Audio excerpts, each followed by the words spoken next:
Welcome to KC Cares, Kansas City's nonprofit voice. We're telling the stories of Kansas City nonprofits and the people behind them. KC Cares is the intersection of the profit and the nonprofit community, where we have an intersection to make Kansas City a better place to live, work, and play. KC Cares is proudly sponsored by the Ewing Marion Kauffman Foundation. I'm Ruth Baum-Biggis. There are people in Kansas City and all around the world that are in need. Some need a meal while others require shelter when they have no home. There are young children that need educational support, a cooked meal, a warm hug. There are older people that just need companionship, a visit from somebody. There are those who've suffered from domestic abuse and need support to move forward. Now you can help many worthy causes through pushing a button on a simple giving machine. 3 of them, which are down at Crown Center for the entire month. You put your credit card or debit card in, you choose a charitable organization you want to support, and voila, your gift is on its way. Giving Machines KC is part of the Light the World initiative through the Church of Jesus Christ of Latter-day Saints. And here to tell us about this effort are 2 energetic women who have been going like crazy behind this creative effort. We welcome Cindy Mcdavid, who's Communications Director for the Church of Jesus Christ of Latter-day Saints here in Kansas City, and Valerie Salen, who's been Event Coordinator for the Giving Machines Project. Welcome to both of you. We're so happy to have you with us. Thank you. It's good to be. Yeah, it's good to be here. Well, Cindy, let's start off with you. Let's get a little description of what a giving machine is.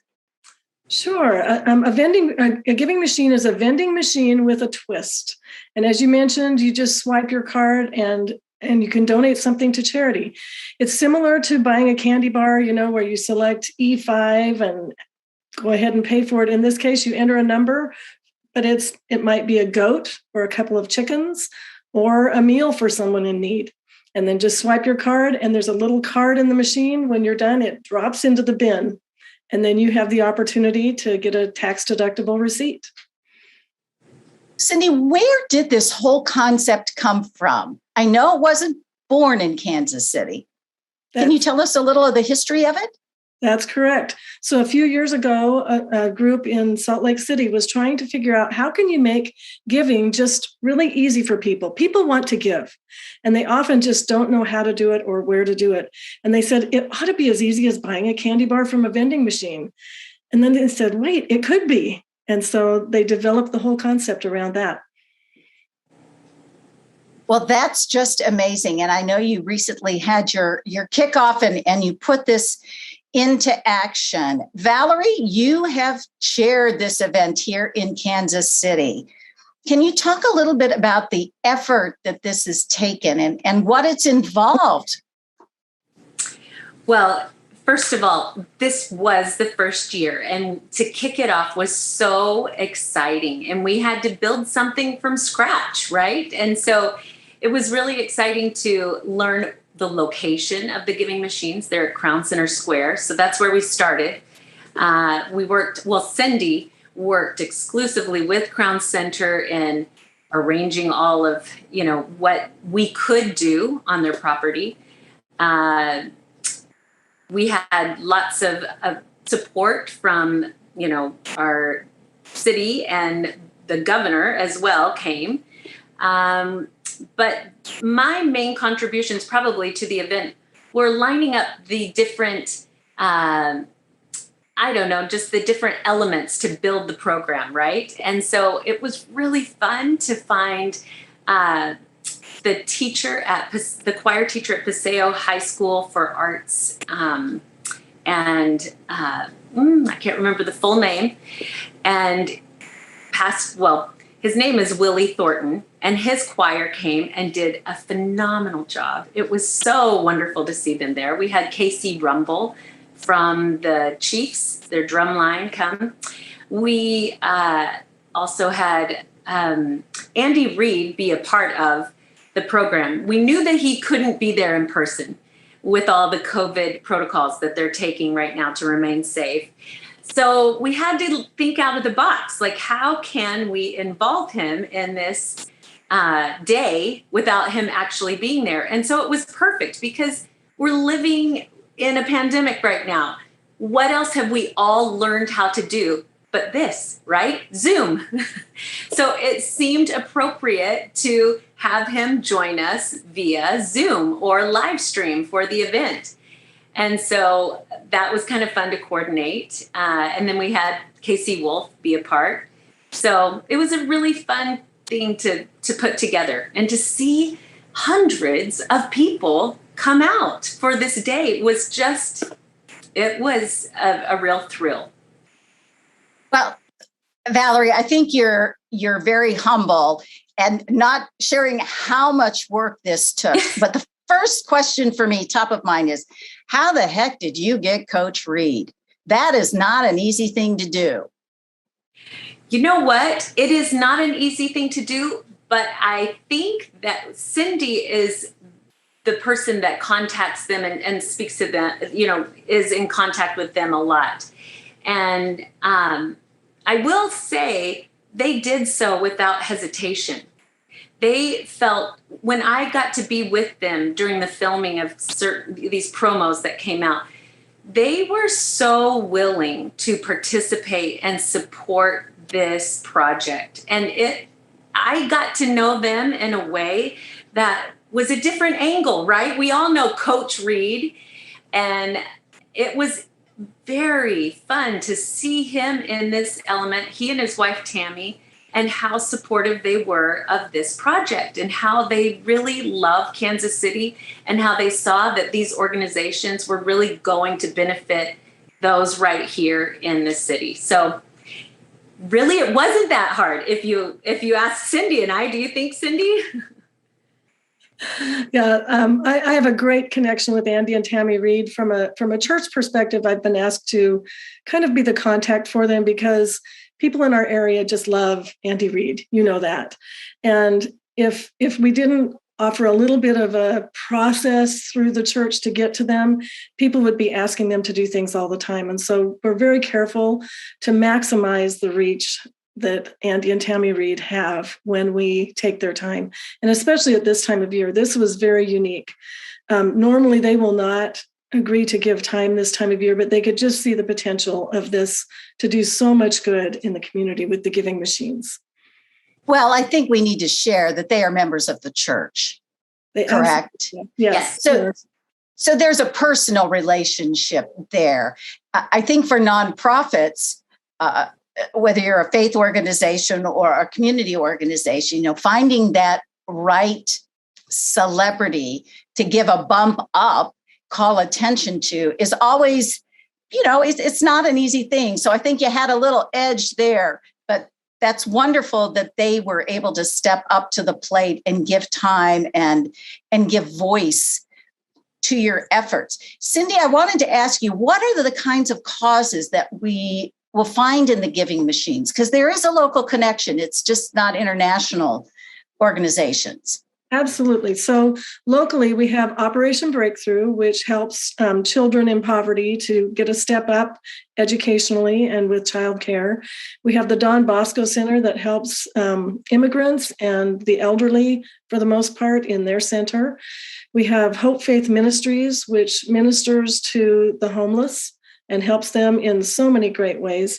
And then Hope House, which helps victims of domestic abuse. So those are our 4 local charities. And then we do have 2 international charities, Church World Service, and they're the ones with all the livestock, and the UN Refugee Agency, I think it's UNHCR, and they have a number of items to help refugees, which I think is really timely at this point where we are receiving so many Afghan refugees into our communities. So there will be folks here in Kansas City that will benefit as anyone goes to make a donation. How did you choose those local charities? So we reviewed a lot of charities, and there are so many great charities in Kansas City. But what we're looking for, generally we like charities to have an admin overhead of less than 10% or up to 10%. We have a little bit of wiggle room there. But and that's a very low marker. I mean, it's very hard to do that.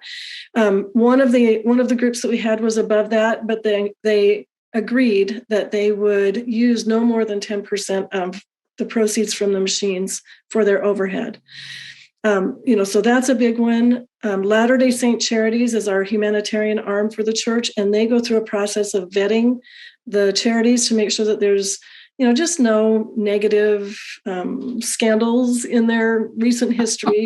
They want to make sure that they're just a great charity. So we submitted 6 charities. I don't remember what the other 2 were, but these 4 were what was approved. And how long ago did you start that process? Well, that process, we had to submit the charities by the end of April, even though the project was not ultimately approved. There were just delays. It's hard, in our world today with a pandemic to say, we are going to do this in December when you're in April. So it took a while before we had ultimate approval. But yeah, it was April when we got our charities approved. Now we have 3 machines here.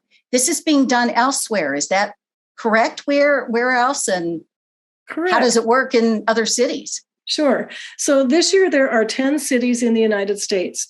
In previous years, we have had machines internationally, but because of COVID, they opted not to do the international locations this year, but they're looking forward to that in the future and planning for it. So other cities with machines, and I may miss some of them, but New York City just opened up, I believe, the same day we did. Nashville, Gilbert, Arizona, Denver, Orem, Utah, Salt Lake City, Oakland, California. And I'm probably missing someone. No, that's great. Does every city get the same number of machines, or do they do it by population? It varies. I know Denver this year got 4 machines. I'm guessing that Orem and Salt Lake City probably have quite a few more, just because there's such a strong Latter-day Saint population there. But 3 is a great number. Valerie, I want to ask you, you've been working on this a long time. So where did you reach out to get people to help? And did you reach out to other organizations to help? That's a good question. I think we had to start first with what we wanted the program to look like. And for me, I wanted the program to be a celebration. And I wanted it to be, I wanted the people in the community to be involved as much as, people who were coming in to visit, for the launch. And so I knew as soon as I was assigned this project, I knew I wanted a choir. I knew I wanted many voices in celebration. And, but that took a long time for me to find. I reached out first to a lot of churches in the Kansas City area that would maybe be able to participate. Well, they're not singing right now. They're not practicing. They're not gathering together in their churches to practice.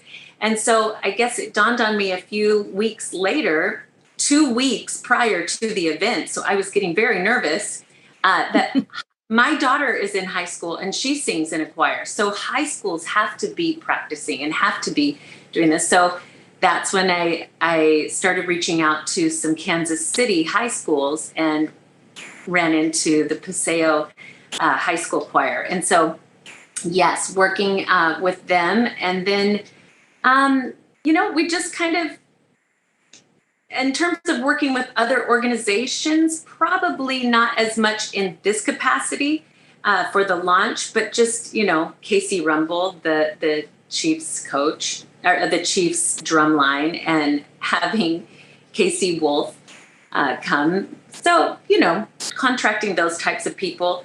The technical end of things was really, another element that's added in this.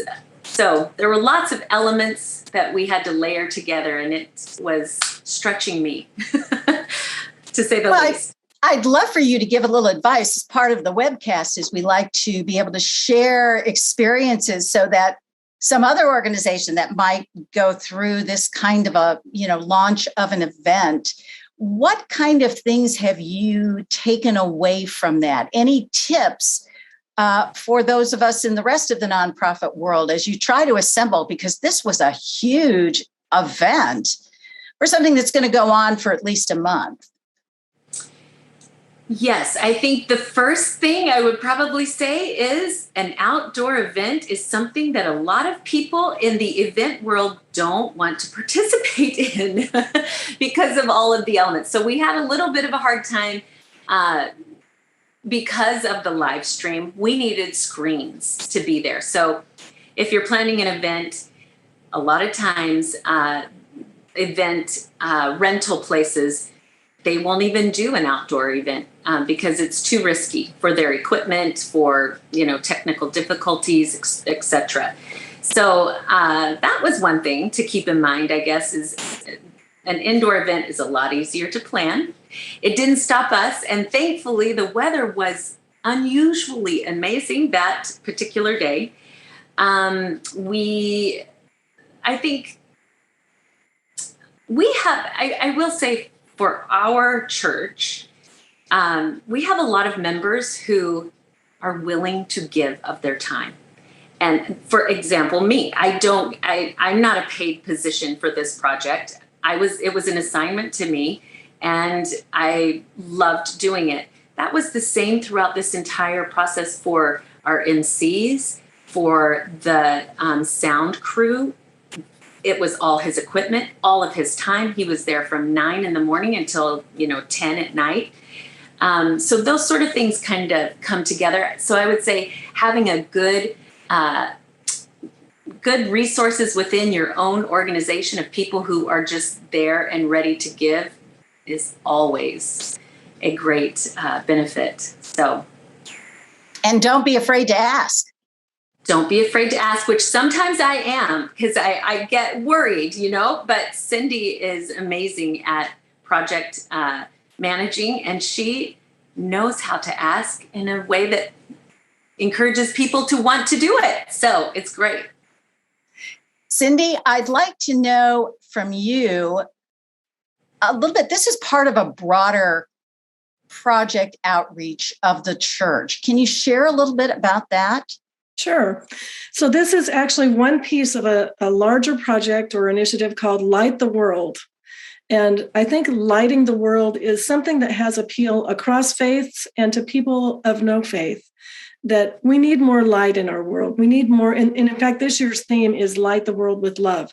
If there's something that our world needs more right now, I think it's love from person to person, between people who have diverse beliefs or philosophies or political views. We need more love.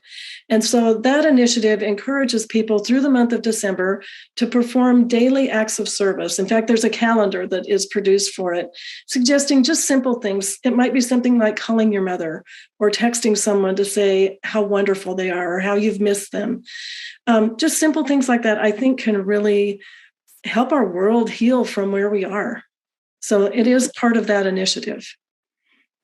We're talking with Valerie Salen and Cindy Mcdavid from the Church of Jesus Christ of Latter-day Saints, who have been crazily busy with this whole Giving Machines KC effort that's going on. They'll be here till the end of December.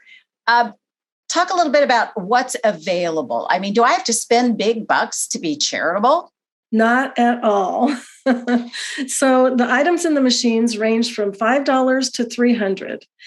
And, at the lower end, there are things like a hat and gloves or one meal for a person, things that are really needed. At $300, we jokingly say you're actually buying a root canal.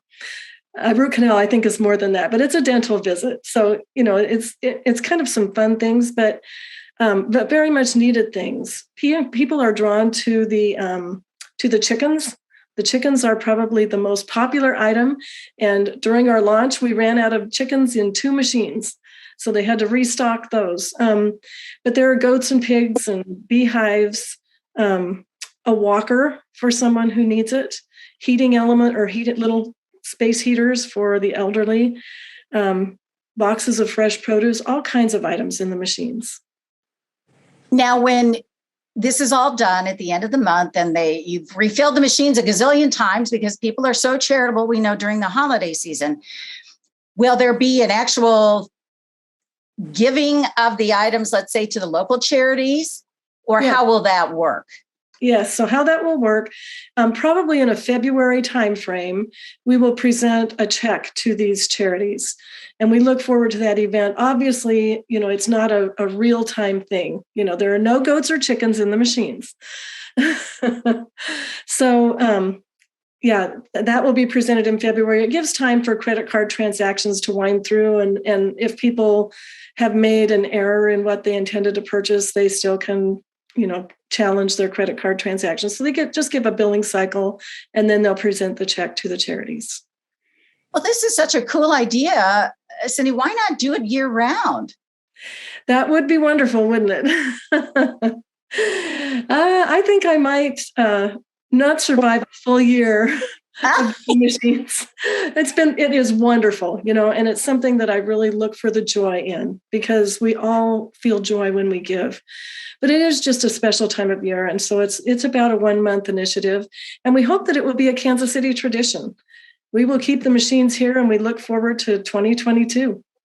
Was it a challenge to actually get the machines? We hear about so much backlog on everything, So from two perspectives, we actually started the campaign to get the machines about 2 years ago and submitted a presentation, and were probably approved around May or so of 2020, but it was kind of provisional. We don't know if we'll be doing it. We went through that whole, are we doing it or not?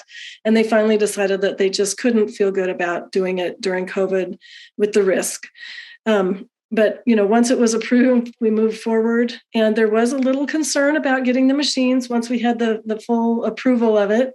That wasn't on me, but I knew about it and was just concerned that the machines wouldn't arrive. But they arrived, I think, on Monday before they were installed on Tuesday. So we just made it. Lots of prayers for that one.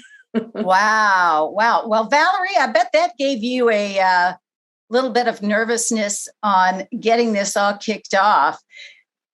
Yes.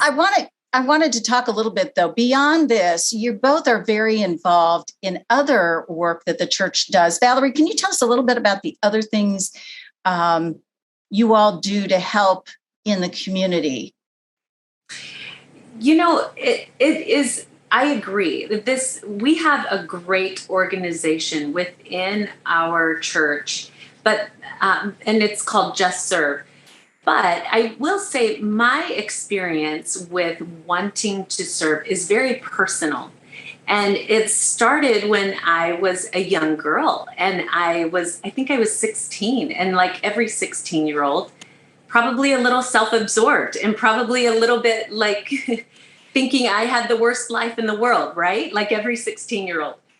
And not every, but I remember my mom asking me to go over to a lady's house and help her, who her husband had just passed away. And I remember going with such not a good attitude, maybe not the best attitude. And I remember after leaving that day from her house, I just probably had lunch with her and sat with her and talked. I remember thinking, I feel so good right now. I feel so happy. And so that moment propelled me through, the rest of my life for wanting to lift others, serve others. I felt what it was. And so I want my kids to feel the same way. And that is what motivates me to find these opportunities. And luckily, within our church, we make it really easy with Just Serve, which is a app you probably know about, and a way to find volunteer opportunities. You can even set in the filter how many miles away you want it to be from your home. It's a free, organizations can list their opportunity for free on this website, app, whatever you use it as. And it just gives us an organized way of finding opportunities in whatever's comfortable for your family to be able to go and do and plug into. Because just like Cindy said, people around us and my family, we want to do something for others, but sometimes we just don't know how, who needs it, and what's going to be the best situation. And so that's really makes your heart feel good whenever you can find those opportunities. Cindy, is Just Serve something any organization can go post on? Absolutely. Just go to justserve.org and you scroll to the bottom and there's a place that you can enter a project. And you'll have to enter information about the project, the dates and times and how many people you need and what the organization is. And you submit, and then it does go through a little review process because we don't post anything that's political or fundraising. We stick with things that are truly humanitarian and making our community better. And then once it's posted, anyone can volunteer for a project. So it's a completely free service to everyone. So you don't have to be a member of the church, either to post for volunteers or to be a volunteer. Absolutely not. Well, we have just a few minutes left, so I don't want to be remiss in not giving where people can find out more about the Giving Machine KC project, websites or whatever. So please tell us where we can find that information. Sure. We have a local website, givingmachines.org, so it has the S in there. And then you can also go to lighttheworld.org or givingmachine.org and find out more from a global perspective. There's some kind of cute videos of people using machines and how the cards drop and who's helped that help you kind of catch the vision of it. And Valerie, when you go down to use the machines, do you have to have a credit card or a debit card? Are those the only ways that you can, I shouldn't say only ways, those are the ways that you can purchase or buy? That's right. You do have to have some way to use a card to make these purchases. And you can get a digital receipt, as Cindy said, that can be turned in for tax purposes if you choose. But that's a great point. I'm glad you're bringing up. Thank you for adding that. And then the prices are like $5 and up. So for kids. I love that. Yes, that's what I was so excited about, because bring your kids down there. Let them use the machine for themselves with their own money to be able to purchase something for someone else. That's how we get started in this, propelling them forward in an attitude of giving and serving. And as I understand, the church is covering all the administrative stuff that goes with using a card, should we say? That's right. 100% of the donation that you make, your $5, is committed to the item that you donate, and the church is handling all of the transactional fees. That is their contribution in this sponsorship of having these vending machines there, the giving machines, without any expectation in return. That's what I love too. There's no expectation. The only thing that we want is for people to come together to help others. Well, I think you've done a great job, and folks should check this out. I think you ought to have one stay around afterwards and just see how much use it gets. Are these 24/7, by the way, if I'm down there late-ish at night or early in the morning, let's say? Yes, they're 24/7. Generally from about 9 in the morning till 9 at night, we have volunteers there who can answer questions and help people use the machines. But yes, 24/7, they're open. Cindy, what is the date? It's January 2nd, is that correct? January 2nd is the last day. So you've got plenty of time. And if for some reason you missed the giving machines, check out justserve.org. You'll find all kinds of opportunities to connect with the Church of Jesus Christ of Latter-day Saints charitable efforts. It's not anything where anybody's going to try to convince you to do this or that. It really is to help humanity and get out there and serve. We thank both of you for all that you're doing, bringing this great concept to Kansas City. So Cindy and Valerie, kudos to you. Best of luck with it. And thank you for sharing with us this story. Thank you for having us. Thank you for listening to KC Cares, Kansas City's nonprofit voice. We're produced by Charitable Communications, and we're proudly sponsored by the Ewing Marion Kaufman Foundation. To be a guest on KC Cares or underwriting opportunities to support what we do, please visit our website, kccaresonline.org, and spread the love. You can find us on Facebook and Twitter at KC Cares Radio and on Instagram at KC Cares Online. And catch us on Saturday mornings at 8 a.m. on ESPN 1510 AM and 94.5 FM. Thank you for joining us on KC Cares.